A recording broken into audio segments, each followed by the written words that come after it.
It's been nearly 70 years since the U.S. and North Korea went to war, and many believe that the war never officially ended. While there has been the recent promise of peace, the terrifying threat of an atomic attack between the two countries is still very real. Some Americans are so concerned about a rogue missile strike, they're digging in, stocking up, and preparing for the worst in ways that you wouldn't believe. Here's Gyllari Darabi in Hawaii. It says this is not a drill. Missile threat inbound to Hawaii. Seek immediate shelter. This is not a drill. So we're waiting for an announcement. And now there is a siren. If you're watching this video, that means I didn't make it. Residents of Hawaii were put into a panic by accident. On Saturday morning, an emergency alert was mistakenly pushed to cell phones and TV sets across the state. It took 38 agonizing minutes to retract the threat. I'm Gyllari Darabi, and with nuclear war seeming more and more like a reality, I want to know, are Americans prepared? That morning, this is where we decided we were going to bunker down. My son was just there asking a million questions that we couldn't answer. And then my husband came over here, and we tried to make these as airtight as we could because that's all we could think to do. And we just all sat on my son's bed. My son asked me to please protect him, and he was like, just, okay, protect me, Mommy. So when I got the alert, I just had the two younger boys here and the dog. And this was kind of the place that we thought best resembled somewhere to seek shelter. I just thought, this can't be happening.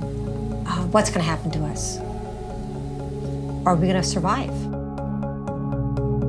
Now, every morning that I've woken up, I'm like, this place isn't good enough. If we need to survive, it's not good enough.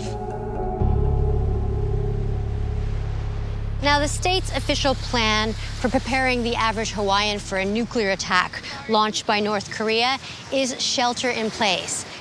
Once the missile is launched and the satellites receive data that it's on its way, they sound an alarm. Once you hear that alarm, you've got 12 minutes to get to safety.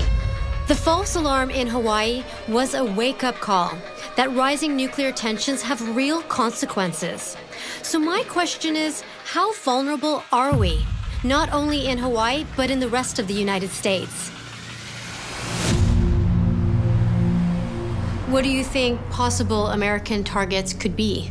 It's basically leadership sites and military sites. So Pearl Harbor, where the fleet is, San Diego, where the rest of the fleet is, Barksdale Air Force Base in Louisiana, and Washington, D.C., where obviously the president is. Can you walk me through the steps the U.S. detected that there was an incoming missile, or are we just sitting ducks? Well, there's a plan, but we're sitting ducks. So there is a system in Alaska, and what the plan is right now is if there is a North Korean missile fired at the United States, they're going to fire 4 interceptors at it and hope like hell they hit it. And what kind of devastation are we talking about? I mean, what kind of impact would this have if it hit any city? You're going to get an enormous blast, which is going to cause huge amounts of rubble. In a city center, the rubble could be up to 20 feet thick. We often think of the destruction caused by the blast, but in fact, the problem in Hiroshima was it burned. If the burning gets out of control, it can create what's called a firestorm, where the fire begins to suck in air and create its own weather. And then you have all the follow-on effects, which is you're going to have survivors who have been harmed by all of the debris flying through the air and who are suffering radiation sickness. It's not a pretty time.